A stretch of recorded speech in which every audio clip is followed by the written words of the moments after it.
My name is Elena Rodriguez. I'm 28 years old, and my sister's husband destroyed my life while she watched and did nothing. Before I tell you how I used my professional reputation to expose their lies and reclaimed my power in the most unexpected way, let me know in the comments where you're reading from and hit the like and subscribe button. The first thing I remember is the sound. Not the crash of the vase hitting the hardwood floor of my apartment, not even Patricia's screaming. It was the silence that followed. A deafening, suffocating quiet that seemed to swallow everything whole. I sat on my couch, my hands still trembling from the shock, staring at the shattered ceramic pieces scattered across my living room floor. Each fragment caught the afternoon light streaming through my windows, creating tiny rainbows that felt obscenely beautiful in the aftermath of what had just happened. My phone, which had been knocked from my hands during the confrontation, buzzed insistently on the floor beside the broken vase. The screen lit up with a text from Patricia, my older sister, the person who was supposed to protect me, support me, love me unconditionally. The message was short, brutal in its simplicity. David told me everything. You brought this on yourself. Don't contact us again. I stared at those words until they blurred together, my eyes filling with tears I refused to let fall. Don't contact us again. As if I was the problem. As if I had somehow deserved what her husband had just done to me. As if 28 years of being the perfect little sister, the one who always helped, always gave, always put their needs before my own, meant absolutely nothing. But something inside me shifted in that moment. The hurt was there, raw and bleeding, but underneath it was something harder, colder. Something that felt like steel forming in my chest. I picked up my phone with steady hands and typed back a single word, fine. To understand why this betrayal cut so deep, you need to understand my family dynamics. Patricia had always been the golden child, the one who could do no wrong in our parents' eyes. She was 3 years older than me, beautiful in that effortless way that made people stop and stare, charismatic enough to charm anyone within a 5-foot radius. I was the responsible one, the one with good grades, the one who helped with household chores without being asked, the one who got into medical school on a full scholarship. But none of that mattered. Patricia was the star of every family gathering, every holiday dinner, every celebration. When she announced her engagement to David Mitchell, a charming real estate developer with expensive suits and an even more expensive car, our parents practically threw a parade. Never mind that I had just completed my residency and landed a position at one of the city's most prestigious hospitals. Never mind that I had been working 60-hour weeks while studying for my medical boards.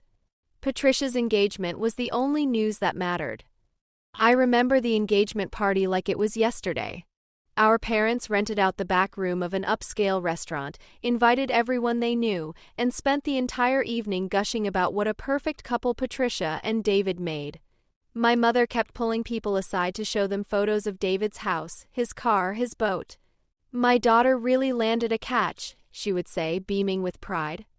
When someone asked about me, about my new job at the hospital, my mother would smile politely and say, "Oh, Elena's doing well too. She's very dedicated to her work." Then she would immediately change the subject back to Patricia and David. I spent most of that party in the corner, nursing a glass of wine and watching my family celebrate a love that I already suspected was built on shaky ground. You see, I had seen the real David Mitchell. Not the charming facade he presented to my family, but the man behind closed doors. The one who made subtle digs about Patricia's intelligence when he thought no one was listening. The one who controlled every aspect of her life, from what she wore to who she could spend time with. The one who had a temper that could turn explosive without warning. But whenever I tried to voice my concerns, I was shot down immediately. "You're just jealous," my mother would say. "You're jealous that Patricia found someone and you're still single." Never mind that I was single by choice, that I was focused on building my career, that I had no interest in settling down with the first man who showed interest in me. The warning signs were everywhere, but my family refused to see them. Or maybe they did see them and simply chose to ignore them because David had money and status, and that was more important than Patricia's happiness or safety. When Patricia started losing weight, becoming more withdrawn, making excuses for why she couldn't attend family gatherings, everyone praised David for helping her become more focused. When she stopped calling me as often, stopped sharing the little details of her life, my parents said it was natural for her to prioritize her relationship. When I noticed the subtle bruises on her arms at their wedding, the way she flinched when David touched her too suddenly, the tremor in her voice when she spoke about their future plans, I was told I was being dramatic, that I was looking for problems where none existed. I became the family's designated worrywart, the one who saw danger everywhere, the one who couldn't just be happy for her sister. And maybe after years of being dismissed and ignored, I started to believe them. Maybe I was seeing things that weren't there. Maybe I was jealous. Maybe I was the problem. But then came the incident that changed everything. It was a Tuesday evening in November. I had just finished a particularly difficult surgery and was exhausted, both physically and emotionally. All I wanted was to go home, order takeout, and collapse in front of the television. Instead, I found David standing outside my apartment door, his face flushed with alcohol and rage. "We need to talk," he said, pushing past me into my apartment without waiting for an invitation.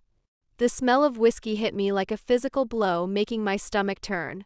This wasn't the first time David had shown up at my place drunk, but something about his demeanor that night was different.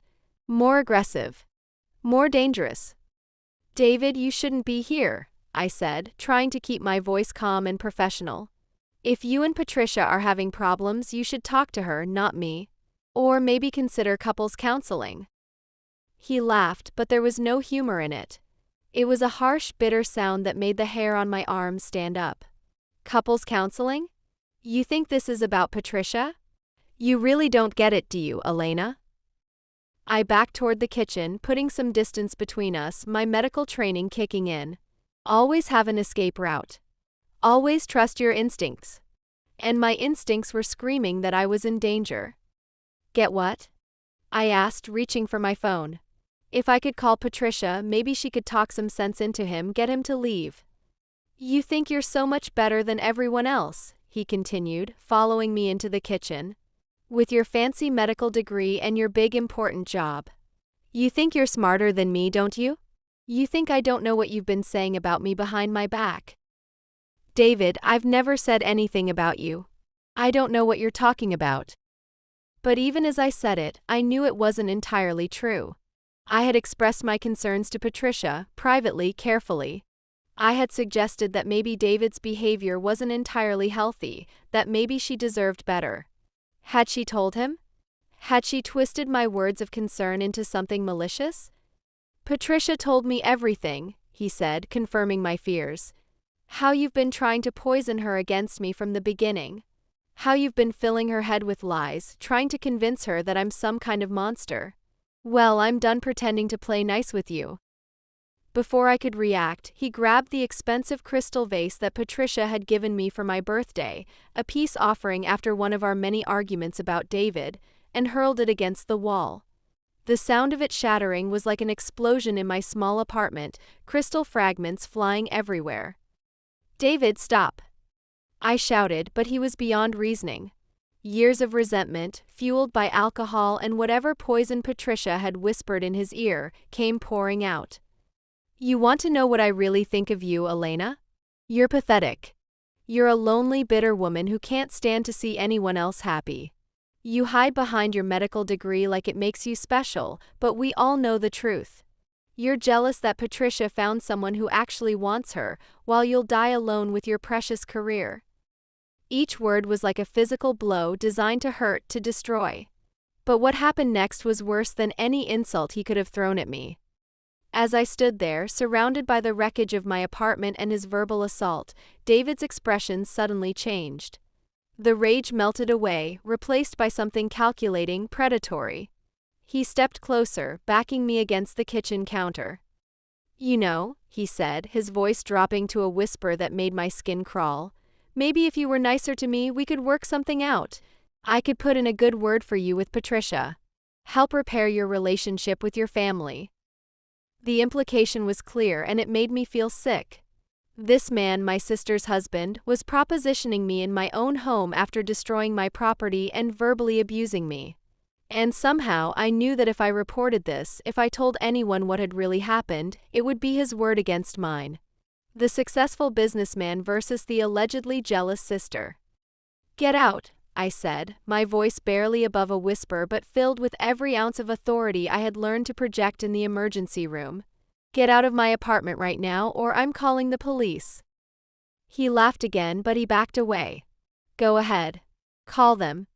Tell them whatever story you want. But ask yourself this, Elena, who do you think they're going to believe? The respected businessman or the bitter spinster who's been trying to destroy her sister's marriage?" After he left, I stood in my kitchen for what felt like hours, staring at the broken crystals scattered across my floor. Each piece seemed to reflect a different memory. Family dinners where I was ignored, holidays where Patricia was celebrated while my achievements were footnotes, moments when I had tried to express concern for my sister only to be dismissed as jealous or vindictive. But this time was different. This time I wasn't going to clean up the mess and pretend nothing had happened. This time I wasn't going to protect everyone else at the expense of my own dignity and safety. I pulled out my phone and took pictures of everything: the shattered vase, the damage to my wall, the threatening text message Patricia had sent. Then I sat down at my laptop and began to document every incident I could remember, every red flag I had noticed, every time I had tried to express concern only to be shut down. The next morning I did something I had never done before. I called in sick to work, not because I was physically ill, but because I needed time to think, to plan, to decide how I was going to handle this situation. I had spent my entire life being the good daughter, the responsible sister, the one who kept the peace at any cost. But that version of Elena was gone, shattered along with the crystal vase on my living room floor. I started with research, something I was good at thanks to my medical training. I looked into David's business, his finances, his background. What I found was illuminating and terrifying in equal measure. David Mitchell wasn't the successful businessman he pretended to be. His real estate company was struggling, hemorrhaging money on failed investments and risky ventures. The expensive car, the fancy suits, the lavish lifestyle, it was all built on credit and borrowed time. More disturbing were the rumors I uncovered through careful conversations with colleagues who moved in different social circles. Stories about David's temper, his treatment of employees, his reputation for being vindictive toward anyone who crossed him. I wasn't the first person to be on the receiving end of his rage, just the most recent. But the most damning discovery came when I reached out to Patricia's college roommate, someone I hadn't spoken to in years, but who had always been concerned about Patricia's well-being. Sarah Chen had kept in touch with Patricia even after the wedding, and what she told me confirmed my worst fears. "Elena, I've been worried about Patricia for months," Sarah said during our phone call. "She's changed so much since she married David. She used to be so outgoing, so confident. Now she seems scared of her own shadow. She won't see friends without David present, she's quit her job, and whenever I try to talk to her about anything serious, she changes the subject or makes excuses to hang up." Sarah had noticed the same things I had: the weight loss, the withdrawal, the subtle signs of someone living in fear. But unlike me, she hadn't been dismissed as jealous or vindictive. She had simply been shut out completely. "I tried to visit her last month," Sarah continued. "David answered the door and told me Patricia wasn't feeling well, that she couldn't have visitors. But I could see her car in the driveway, and I swear I heard her crying upstairs. When I called later to check on her, Patricia acted like nothing had happened, said she had been fine, that David had been protecting her from getting others sick."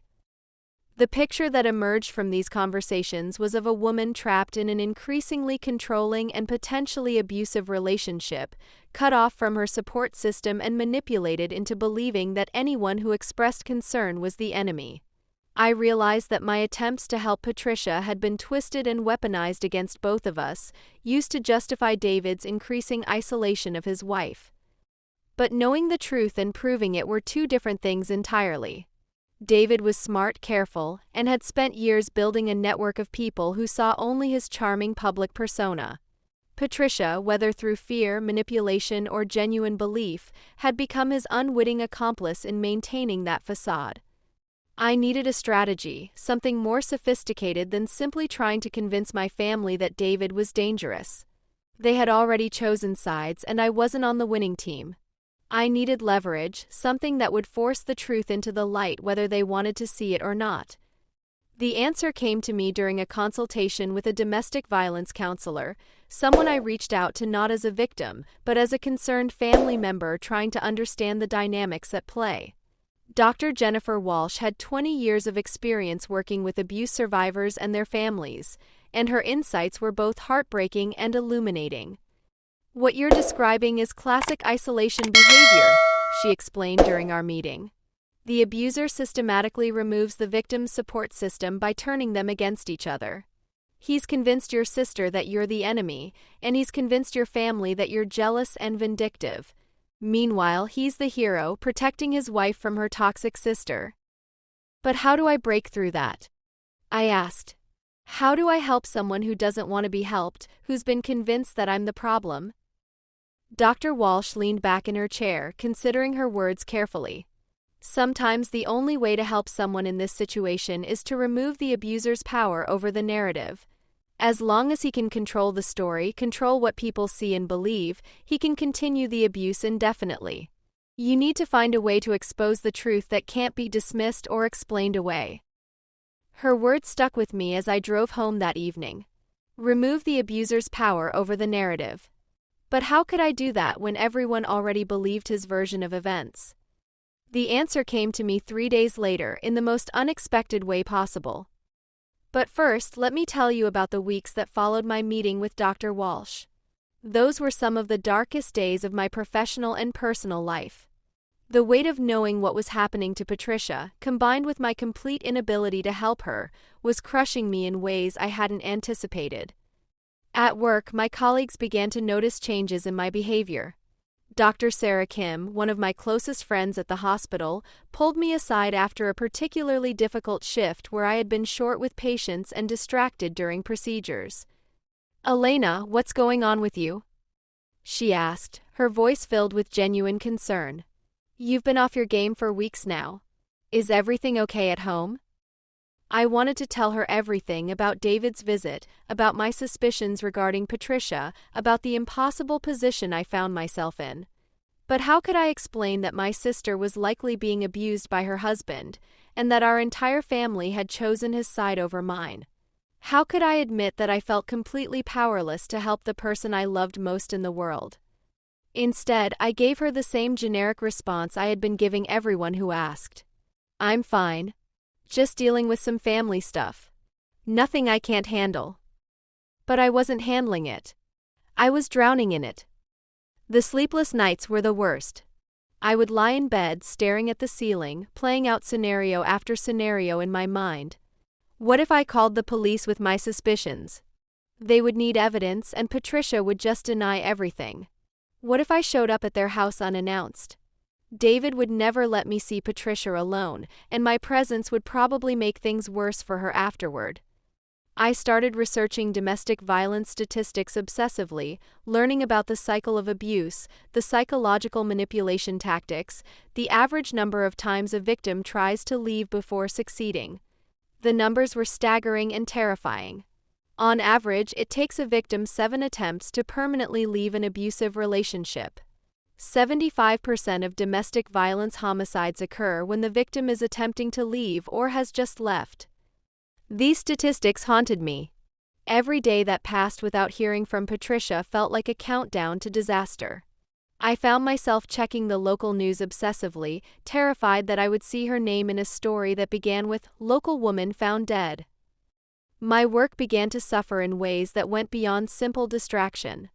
During one particularly busy evening in the emergency room, I was treating a young woman who had come in with suspicious injuries, bruises in various stages of healing, a defensive wound on her forearm, and that particular hollow look in her eyes that I was learning to recognize. Her boyfriend had driven her to the hospital and insisted on staying in the room during the examination, answering questions for her and minimizing her injuries. "She's always been clumsy," he said with a charming smile that didn't reach his eyes. Falls downstairs all the time. Don't you, baby? The woman nodded mutely, avoiding eye contact with both me and her boyfriend. In that moment, I saw Patricia, broken, afraid, trapped in a web of lies and manipulation that she couldn't escape on her own. Sir, I'm going to need you to step out while I complete the examination, I said firmly. Hospital policy for thorough assessments. He started to protest, but I held my ground. I insist. The nurse will show you to the waiting room. Once we were alone, I tried everything I could think of to reach her. I spoke softly about resources available to women in dangerous situations. I explained that there were safe places she could go, people trained to help her escape safely. I even gave her my personal card, something I had never done before. But she just stared at me with those hollow eyes and repeated the same story about falling downstairs. When her boyfriend returned, she clung to his arm like a lifeline, even though I suspected he was the one drowning her. As they left, I felt a crushing sense of failure. Not just as a doctor, but as a woman, as someone who should have been able to help another human being in crisis. I understood, perhaps for the first time, the complete helplessness that everyone who loved Patricia must feel, the terrible knowledge that you can't save someone who doesn't want to be saved. That night, I called in sick for the first time in my medical career, not because I was physically ill, but because I couldn't trust myself to provide good care to patients when my mind was consumed with thoughts of my sister's safety.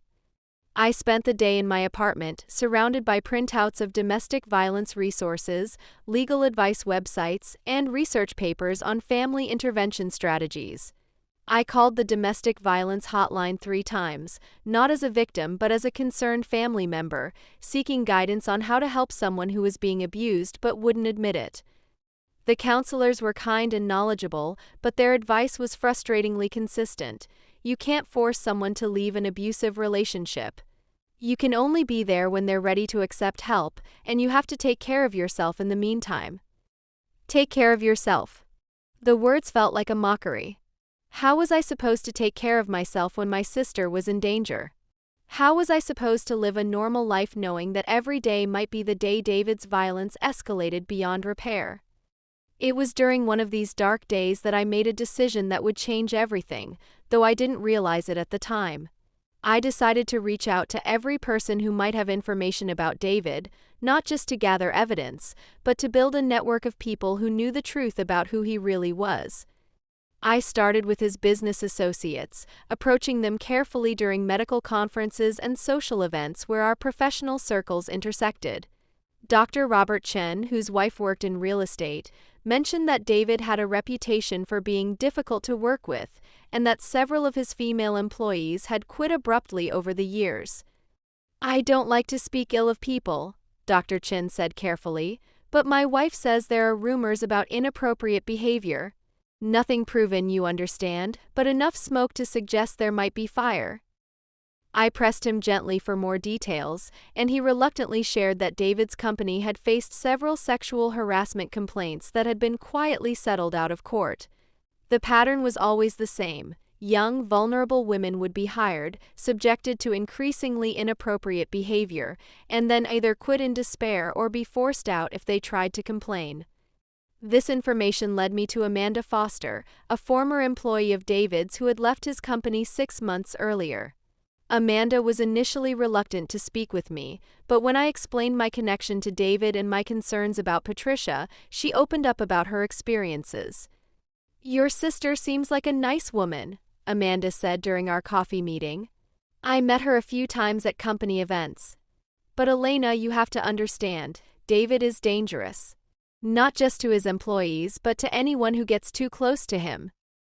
Amanda told me about David's explosive temper, his tendency to punish anyone who disagreed with him, and his particular cruelty toward women who challenged his authority.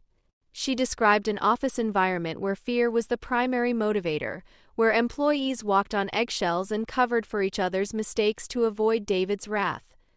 "I finally quit when he cornered me in the supply room and made it clear that my continued employment depended on, let's call them personal favors," Amanda said, her voice shaking with remembered fear. "When I refused and threatened to report him, he laughed and said no one would believe me. said he was a respected businessman with powerful friends, while I was just another disgruntled employee with an axe to grind. Amanda's story was both heartbreaking and illuminating. It showed me that David's abuse wasn't limited to his romantic relationships. It was a pattern of behavior that extended to every area of his life. More importantly, it gave me hope that there might be other people willing to speak out if given the opportunity and protection. Over the following weeks, I carefully reached out to more of David's former employees, his business competitors, even people who lived in his neighborhood. What emerged was a picture of a man who presented a charming facade to the world while systematically bullying and abusing anyone who couldn't fight back. Mrs. Eleanor Martinez, who lived next door to David and Patricia, told me about the arguments she heard through the thin walls, the sound of things breaking, and Patricia's increasingly rare appearances in their shared garden. "I used to see her all the time," Mrs. Martinez said sadly. "She would come out to water her flowers or just sit in the sun. We would chat about our plants, share recipes, normal neighbor things. But I haven't seen her in months." When I knocked on the door to check on her, David answered and said she was too busy with work to socialize. "But Elena, I never see her car leaving in the morning anymore. I don't think she's working at all." These conversations were emotionally exhausting, but they served a crucial purpose. They helped me realize that I wasn't alone in my concerns about David, and they gave me a network of potential witnesses who could corroborate the pattern of his behavior if and when the time came to take legal action. But perhaps most importantly, they helped me understand that my instincts had been correct from the very beginning. I wasn't jealous, vindictive, or overly dramatic. I was observant, empathetic, and brave enough to see the truth even when it was uncomfortable. This realization gave me a new sense of purpose and determination. I wasn't just gathering information anymore, I was building a case. Not necessarily a legal case, though that might come later, but a case for the truth. A comprehensive documentation of who David Mitchell really was, stripped of his charm and manipulation.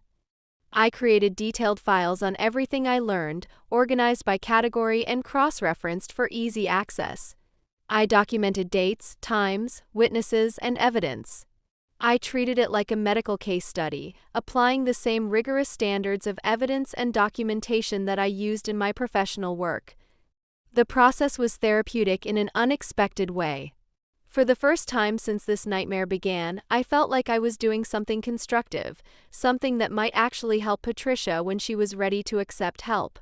I was creating a roadmap out of her abusive relationship, complete with evidence, witnesses, and resources. But even as I worked on this project, I knew that timing would be everything. I could have all the evidence in the world, but it would be useless if Patricia wasn't ready to use it. And I had no way of knowing when or if that moment would come. I was at the hospital, finishing up my shift, when I received a call from my colleague Dr. Marcus Thompson. Marcus worked in the emergency room and occasionally dealt with domestic violence cases. He was calling about a patient who had come in earlier that day, a young woman with injuries consistent with domestic abuse who had given a false name, but whose real identity Marcus had figured out through a combination of medical detective work and genuine concern. "Elena, I need to ask you something, and I need you to be completely honest with me," he said, his voice tense with professional worry. "Do you know Patricia Mitchell?" "Married name Patricia Rodriguez Mitchell." My blood ran cold.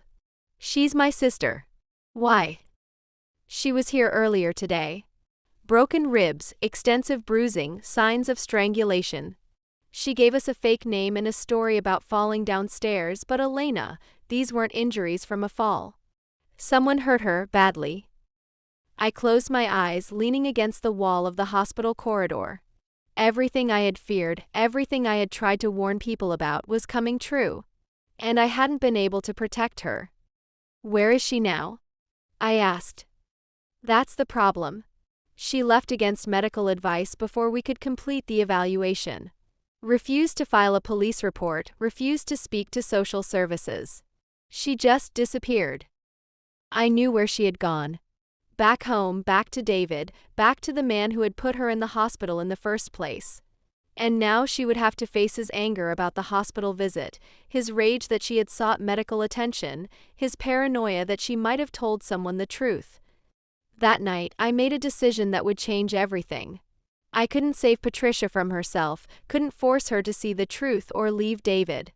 But I could document what was happening, create a record that couldn't be dismissed or explained away. I could remove David's power over the narrative, just as Dr. Walsh had suggested.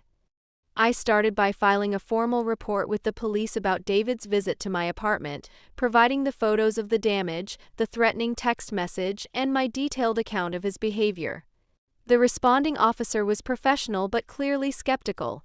This was, as David had predicted, a he-said-she-said situation with no witnesses. But I wasn't finished. I reached out to Marcus and asked him to document Patricia's hospital visit officially, noting the discrepancies in her story and the nature of her injuries. I contacted Sarah and several of Patricia's other friends, asking them to write formal statements about the changes they had observed in her behavior since her marriage. Most importantly, I began reaching out to David's business associates, his employees, anyone who might have witnessed his temper or controlling behavior in professional settings. What I discovered was a pattern of abuse that extended far beyond his relationship with Patricia. Former employees described a workplace environment of fear and intimidation, where David would explode at the smallest perceived slight, where female employees were subjected to inappropriate comments and unwanted advances, where anyone who challenged his authority faced swift and brutal retaliation. Current employees, when approached carefully and given assurance of anonymity, painted a picture of a business on the verge of collapse, held together by David's increasingly desperate attempts to maintain his lifestyle through questionable financial practices. But the most damaging information came from an unexpected source: David's own ex-wife, a woman named Rebecca Torres, whom I tracked down through public records and social media. Rebecca had been married to David for 2 years before their divorce, and her story was hauntingly similar to what I was witnessing with Patricia. "I tried to warn the new wife," Rebecca told me during our phone conversation. "I saw the engagement announcement in the paper and I actually reached out to her family, tried to tell them what David was really like. But they didn't want to hear it. They accused me of being a bitter ex-wife trying to ruin his happiness." Rebecca had documentation, police reports, hospital records, court filings from their divorce proceedings that painted a clear picture of David's pattern of abuse. She had been isolated from her family and friends, controlled financially, and physically abused when she tried to assert any independence. "The only reason I was able to leave," she said, "was because my sister helped me document everything and gave me a place to stay. But even then, David tried to destroy my life afterward. He spread rumors about me in our social circle, tried to get me fired from my job, even tried to have me evicted from my apartment. I had to move to another state to get away from him." With Rebecca's permission, I began compiling a comprehensive dossier on David Mitchell, not out of spite or revenge, but as insurance. If and when Patricia was ready to leave, she would need evidence to protect herself from his inevitable retaliation. And if something happened to her, if David's abuse escalated to the unthinkable, there would be a clear record of his pattern of behavior. But as I worked on this project, something unexpected happened. The process of documenting David's abuse, of speaking with other victims and witnesses, began to heal something inside me that I hadn't even realized was broken. For years, I had accepted my family's narrative that I was jealous, vindictive, overly critical. I had internalized their dismissal of my concerns, their insistence that I was the problem. But talking to Rebecca, to Sarah, to Dr. Walsh, to David's former employees, I realized that my instincts had been correct all along. I wasn't jealous or vindictive. I was observant, empathetic, and brave enough to speak uncomfortable truths. The problem wasn't that I saw danger where none existed. The problem was that my family preferred comfortable lies to difficult realities. This realization gave me a new sense of power and purpose. I was no longer the problem child, the family disappointment, the sister who couldn't just be happy for Patricia. I was a woman with professional training, investigative skills, and most importantly, the moral courage to stand up for what was right even when it was difficult. Armed with this new self-awareness and the evidence I had compiled, I made a decision that would have been unthinkable just months earlier. I was going to force my family to confront the truth about David, whether they wanted to or not. The opportunity came sooner than I expected, in the form of Patricia and David's first wedding anniversary party. My parents had planned an elaborate celebration, inviting everyone they knew to commemorate what they saw as the perfect marriage. I received an invitation, though it was clear from the formal tone that I was expected to decline. The family had apparently decided that my jealousy and negativity made me unsuitable for such a joyous occasion. Instead of declining, I RSVP'd that I would attend and that I had a special anniversary gift for the couple.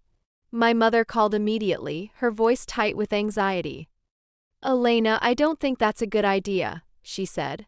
"Patricia is still upset about your differences with David. Maybe it would be better if you sat this one out." "I wouldn't miss it for the world," I replied calmly. "It's such an important milestone. 1 year of marriage is definitely something to celebrate." The party was held at the same upscale restaurant where Patricia and David's engagement had been announced, and the guest list included all the people who had dismissed my concerns, who had chosen David's charming facade over my warnings about his true nature. I arrived fashionably late, carrying an elegantly wrapped gift box that drew curious glances from the other guests. Patricia looked beautiful but fragile, her makeup carefully applied to conceal what I now recognized as the subtle signs of recent bruising. David was in his element, charming and charismatic, accepting congratulations and playing the role of the devoted husband. When the time came for gift-giving, I waited until everyone else had presented their offerings: crystal bowls, expensive artwork, gift certificates to luxury resorts. Then I stood up, gift box in hand, and addressed the room. "Patricia and David," I began, my voice carrying clearly across the hushed restaurant, "I wanted to give you something truly special for your first anniversary. Something that really captures the essence of your relationship." I handed the box to David, noting the way Patricia flinched slightly as he reached for it, the way his jaw tightened with barely concealed irritation at having to accept a gift from me. The room was silent, everyone watching as he carefully removed the wrapping paper. Inside the box was a leather-bound photo album, beautifully crafted and clearly expensive. David's expression relaxed slightly as he opened it, probably expecting family photos or wedding pictures. Instead, he found something very different. The first page contained a photograph of Rebecca Torres on her wedding day, smiling and radiant, followed by a hospital photo showing her bruised and battered face. The next page showed David's business license application beside news articles about his company's financial troubles. Page after page documented his pattern of lies, abuse, and manipulation, complete with police reports, medical records, and sworn statements from witnesses. David's face went white as he flipped through the album, realizing that his carefully constructed facade was crumbling in front of everyone who mattered to him. The room began to murmur as guests caught glimpses of the contents, their expressions shifting from confusion to horror to understanding. "Elena, what is this?" Patricia asked, her voice barely above a whisper. "It's the truth," I replied simply. "It's everything I tried to tell you, everything everyone refused to listen to. David has a pattern, Patricia. Rebecca Torres was his first wife, and she went through exactly what you're going through now. The isolation, the control, the violence." "This is insane," David said, his voice rising as he slammed the album shut. "This is harassment. These are lies, fabricated nonsense from a bitter woman who can't accept that her sister is happy." But the damage was done. The guests had seen enough to raise serious questions, and Patricia's reaction, the way she shrank back from David, the recognition in her eyes, told everyone everything they needed to know about the truth of their marriage. "Patricia," I said, ignoring David entirely and speaking directly to my sister, "I have a car outside.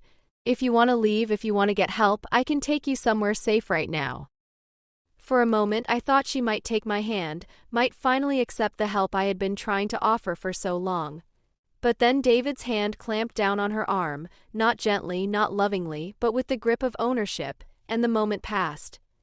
"We're leaving," David announced to the room, his charm completely abandoned in favor of barely controlled rage. "And if any of you believe this garbage, if any of you contact us based on these lies, you'll be hearing from our lawyers." They left together, Patricia casting one last desperate look over her shoulder as David pulled her from the restaurant. But this time I wasn't the only one who saw that look. This time there were witnesses, people who had seen the evidence with their own eyes and couldn't dismiss it as the jealous fantasies of a bitter sister. The aftermath was swift and brutal. David tried to control the narrative, reaching out to family members and friends to spin the incident as a malicious attack by a mentally unstable woman. But the evidence spoke for itself, and several people who had witnessed Patricia's reaction began asking difficult questions. My parents were furious, of course. They accused me of humiliating the family, of destroying Patricia's marriage out of spite. But for the first time in my life, their anger didn't devastate me. I had done the right thing, and I was prepared to face the consequences. The real vindication came 2 weeks later, when Patricia showed up at my apartment at 3 in the morning, her face swollen beyond recognition and her left arm in a makeshift sling. "Elena," she whispered as I opened the door, "I need help." What followed was the most difficult and rewarding month of my life. Patricia moved in with me while she recovered from her injuries and began the process of leaving David. It wasn't easy. He had controlled their finances, isolated her from friends, and convinced her that she was worthless without him. The psychological abuse had been every bit as damaging as the physical violence. But Patricia was stronger than either of us had realized. With the help of Dr. Walsh, a good lawyer, and the evidence I had compiled, she was able to file for divorce and obtain a restraining order against David. The documentation of his pattern of abuse, including Rebecca's testimony and the statements from his former employees, made it impossible for him to present himself as the victim of false accusations. David's business collapsed within 6 months, his reputation destroyed by the revelations about his behavior. Several of his former employees filed complaints with the labor board, and Rebecca filed a civil suit for the harassment she had endured after their divorce. The man who had seemed so powerful, so untouchable, was revealed to be nothing more than a bully who had finally been exposed. As for my family, the road to reconciliation was longer and more complicated. My parents eventually apologized, though it took them months to fully understand how their favoritism and willful blindness had enabled David's abuse. They had to confront the fact that their perfect son-in-law had been systematically destroying their daughter while they celebrated his supposed devotion. Patricia and I rebuilt our relationship slowly, honestly, acknowledging the years of hurt and misunderstanding on both sides. She thanked me for never giving up on her, for being willing to be the bad guy in order to protect her. But I think the most important thing we both learned was that family loyalty shouldn't require accepting abuse or staying silent about injustice. Today, 2 years later, Patricia has rebuilt her life completely. She's back in school, studying social work with a focus on domestic violence prevention. She's dating someone new, a kind, gentle man who treats her like an equal partner rather than a possession. Most importantly, she's learned to trust her own instincts, to recognize the warning signs she missed before. But the journey to this point wasn't easy or straightforward. The first few months after Patricia left David were some of the most challenging of both our lives. The trauma she had endured had left deep psychological scars that couldn't be healed overnight, and I had to learn how to be supportive without being overwhelming, how to help without taking control. There were setbacks, moments when Patricia doubted herself and wondered if she had made the right choice.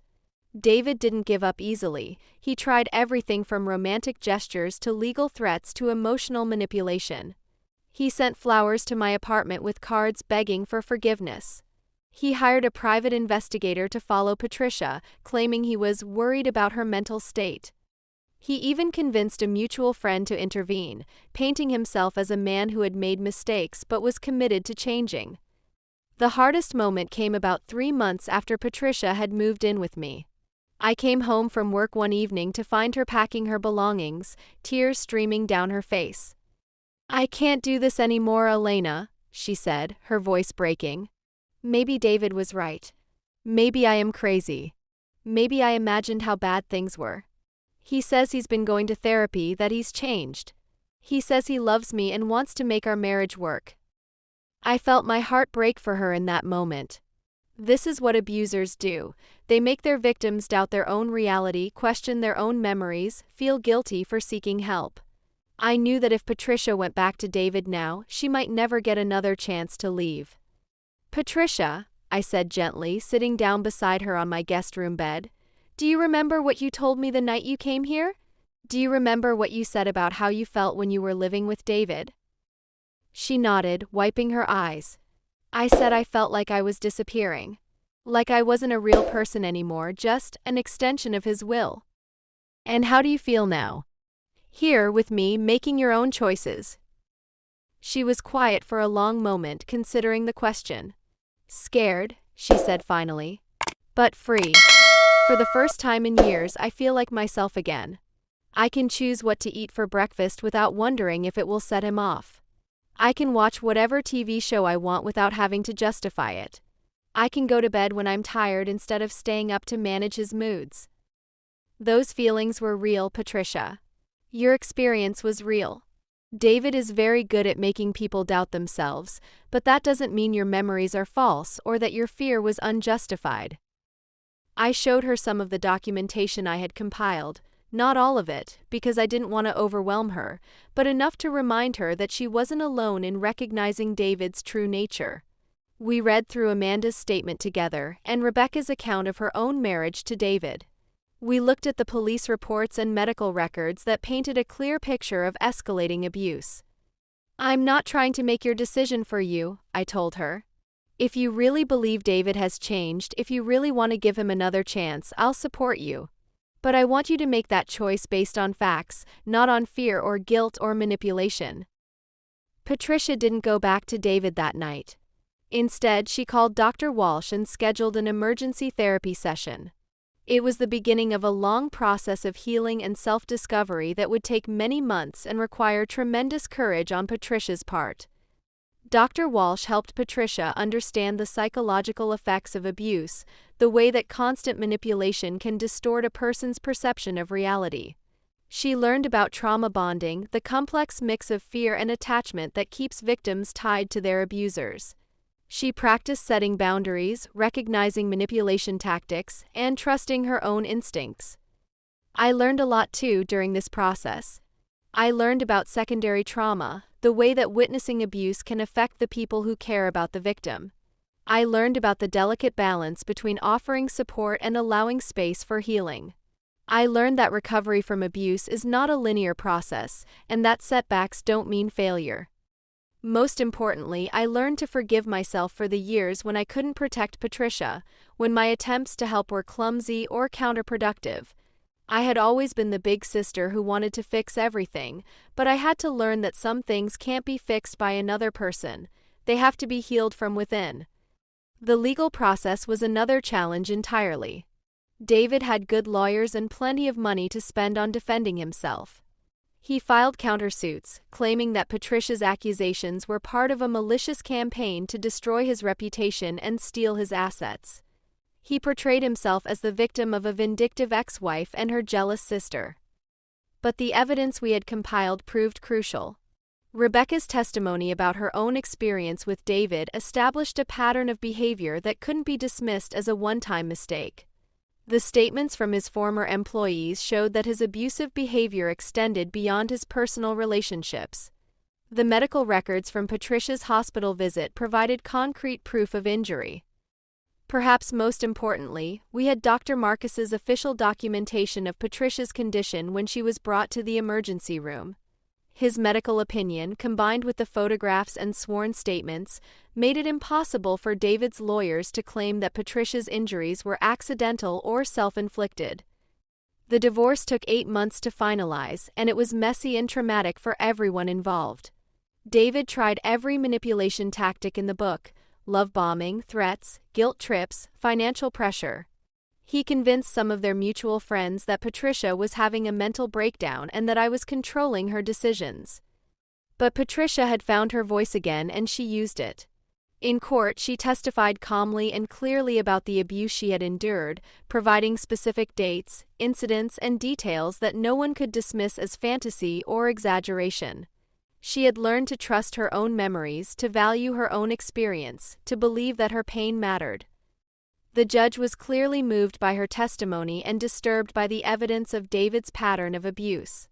When she granted the divorce and issued a permanent restraining order, she specifically noted that domestic violence was not a private family matter, but a serious crime that would not be tolerated in her courtroom. David's business never recovered from the scandal. Once the truth about his behavior became public, several of his major clients terminated their contracts.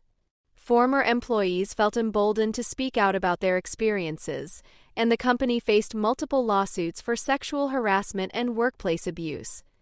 More importantly, David's carefully constructed social facade crumbled completely.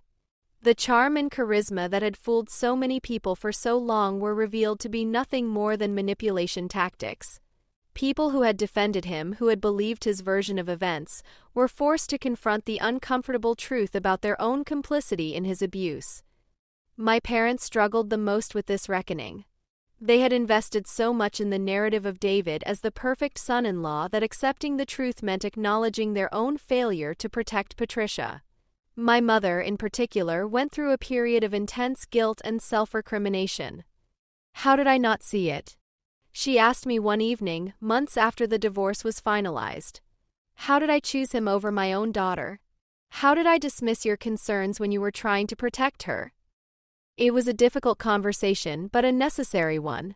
I helped my mother understand that David was skilled at manipulation, that he had deliberately cultivated relationships with family members to isolate Patricia from her support system. I explained how abusers often present themselves as charming and caring to outsiders while systematically destroying their victims' self-esteem and independence. But I also made it clear that their willingness to dismiss my concerns, to prioritize David's feelings over Patricia's safety, had made the abuse worse and longer lasting than it might have been otherwise. They needed to acknowledge their role in enabling his behavior, not just forgive themselves and move on. The healing process for our family took almost as long as Patricia's personal recovery. We had to rebuild trust, establish new patterns of communication, and learn to value honesty over harmony. Family dinners became opportunities for real conversation rather than performative celebration. My parents learned to listen when I spoke, to value my perspective, to see me as someone with valuable insights rather than just a source of problems. Patricia's new relationship with James Chen, a social worker she met during her training program, has been a revelation for all of us. James treats Patricia with respect, kindness, and genuine partnership. He listens to her opinions, supports her goals, and never tries to control or diminish her. Watching them together, seeing Patricia laugh and joke and express herself freely, reminds me of who she used to be before David nearly destroyed her spirit. Their relationship also serves as a powerful example for the rest of our family about what healthy love actually looks like. My parents, who had been so impressed by David's flashy displays of wealth and dominance, are learning to appreciate James's quieter virtues, his empathy, his integrity, his genuine care for Patricia's well-being. As for me, I found my own sense of peace and purpose. The experience taught me that being the family troublemaker isn't necessarily a bad thing if you're making trouble for all the right reasons. Sometimes the most loving thing you can do is refuse to enable someone else's destructive behavior, even if it makes you unpopular. I still work at the hospital, but I've also become deeply involved in domestic violence advocacy. I serve on the board of a local women's shelter, help train emergency room staff to recognize signs of abuse, and speak at medical conferences about the role that healthcare providers can play in supporting victims. The skills I developed while investigating David, careful documentation, patient research, strategic thinking, have proven invaluable in this work. I've helped other women compile evidence to use in court proceedings, connected victims with resources and support services, and worked with law enforcement to improve their response to domestic violence cases. My apartment has become a gathering place for a chosen family of people who support each other through difficult times. Patricia is a regular fixture here, of course, but so are other survivors I've met through my advocacy work, colleagues from the hospital who've become close friends, and neighbors who've been drawn into our circle of mutual support. My living room walls are covered with photos now, Pictures of Patricia's graduation from social work school, family dinners where everyone actually listens when I speak, moments of genuine connection and joy. But my favorite picture is one that Patricia took of me last month, working in the community garden I've started behind my building. In the photo, I'm kneeling in the dirt, my hands covered in soil, planting tomatoes and herbs that will feed my neighbors and bring beauty to our shared space. It's not glamorous work, and it's certainly not the kind of achievement my parents used to celebrate. But it's work that matters, work that builds rather than destroys, work that nurtures growth in places where people said nothing could flourish. The garden has become a metaphor for my entire approach to life now. I've learned that healing and growth require patience, consistent care, and faith that something beautiful can emerge from difficult circumstances. Some plants take longer to establish themselves than others, and some seasons are harder than others, but with proper care and attention, almost anything can thrive. That's what I learned from my confrontation with David, from my journey to save Patricia, from the painful process of rebuilding our family relationships. Sometimes you have to be willing to get your hands dirty, to be unpopular, to stand alone for what's right. Sometimes the most important victories are the quiet ones, the ones where you simply refuse to let someone else's lies become the truth. I keep a journal now, documenting not just the challenges but the victories, both large and small. Patricia's first genuine laugh after leaving David. The day my mother apologized for not believing me. The moment when a woman I helped at the shelter called to tell me she had successfully left her abusive partner and started a new life. These moments remind me that the work I'm doing matters, that the difficult choice to stand up to David and expose his abuse has had ripple effects far beyond my own family. Every person who reads our story and recognizes similar patterns in their own life, every healthcare provider who learns to ask better questions about suspicious injuries, every family member who chooses to believe a victim instead of an abuser, they're all part of a larger movement toward justice and healing. I'm 30 years old now, and I'm no longer afraid of being the troublemaker in my family. Because sometimes, trouble is exactly what a toxic situation needs to finally heal. I've learned that courage isn't the absence of fear, it's the decision to do what's right despite the fear. And I've learned that love sometimes requires difficult choices, uncomfortable conversations, and the willingness to risk relationships in service of a higher truth. The most important lesson, though, is that we all have the power to break cycles of abuse and dysfunction. It's not easy and it's not fast, and it often requires sacrificing the comfort of familiar patterns for the uncertainty of change. But it's possible and it's worth it, and it's something that each of us can choose to do in our own way. Thank you for reading my story. It wasn't easy to share, but I hope it helps someone else who's struggling to be heard, to be believed, to protect someone they love from a dangerous situation. I hope it shows you that you're not alone, that your instincts matter, and that speaking up for what's right is always worth it, even when it's hard. Have you ever had to choose between family peace and doing what's right? Have you ever had to stand up to someone everyone else thought was charming and wonderful? Have you ever felt like the only person who could see through someone's facade? I'd love to hear your thoughts and experiences in the comments below. Sometimes sharing our stories is the first step toward healing, and the first step toward helping others who are still trapped in similar situations.